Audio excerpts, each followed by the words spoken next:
వంటలకు ఇంతకంటే స్వచ్ఛమైన గానుగ నూనె మరెక్కడా దొరకదు. SRV naturals.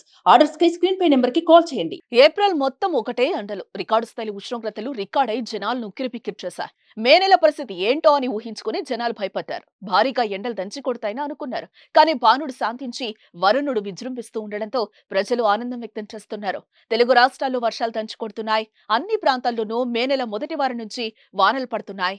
తాజాగా మరోసారి వాతావరణ శాఖ చల్లని కబురందించింది.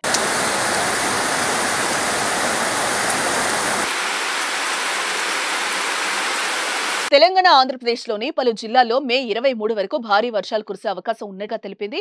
మే 22 నాటికి బంగాళాఖాతంలో అల్పపీడనం ఏర్పడే అవకాశం ఉందని, ఇది మే 24 నాటికి బలపడి వాయుగుండంగా మారే అవకాశం ఉందని హెచ్చరించింది.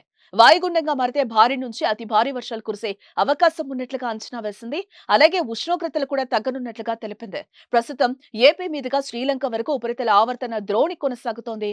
ఇది సముద్ర మట్టానికి 3.1 కిలోమీటర్ల ఎత్తులో ఉందని పేర్కొంది. దీని కారణంగా తెలంగాణలో మే 23 వరకు తెలుగు రాష్ట్రాల్లో వర్షాలు కురుస్తాయి. ఇప్పటికే 2 రాష్ట్రాల్లోనూ కుండపోత వర్షాలు పడుతున్నాయి. ఉదయం ఎండ ఎక్కినా సాయంత్రానికి చల్లబడి వర్షం పడుతోంది. కొన్ని చోట్ల భారీ వర్షాలకు ప్రజలు ఇబ్బందులు పడుతున్న పరిస్థితి కనిపిస్తోంది. లోతట్టు ప్రాంతాలు జలమయమవుతున్నాయి. రహదారులు నీట మునుగుతున్నాయి. అన్నదాతలకు తీవ్ర నష్టం కలుగుతోంది. పండించిన పంట వర్షార్పణం కావడంతో లబోదిబోమంటున్నారు. మరోవైపు దేశంలోకి నైరుతి రుతుపవనాలు త్వరగా వస్తున్నాయి. మే 31 నాటికల్లా రుతుపవనాలు కేరళను తాకుతాయని వాతావరణ శాఖ తెలిపింది. ఈ తేదీకి 4 రోజులు అటు ఇటు కావచ్చని కూడా పేర్కొంది. మే 19 నాటికి 4 రోజులు ముందు వెనక రుతుపవనాలు అండమాన్ వద్ద సముద్రంలోకి ప్రవేశిస్తాయని వెల్లడించింది. రుతుపవనాల రాక కోసం రైతులు ఎదురు చూస్తున్నారు. వర్షాలు సకాలంలో పడితే పంటలు సాగు మొదలు పెట్టేందుకు సిద్ధమవుతున్నారు.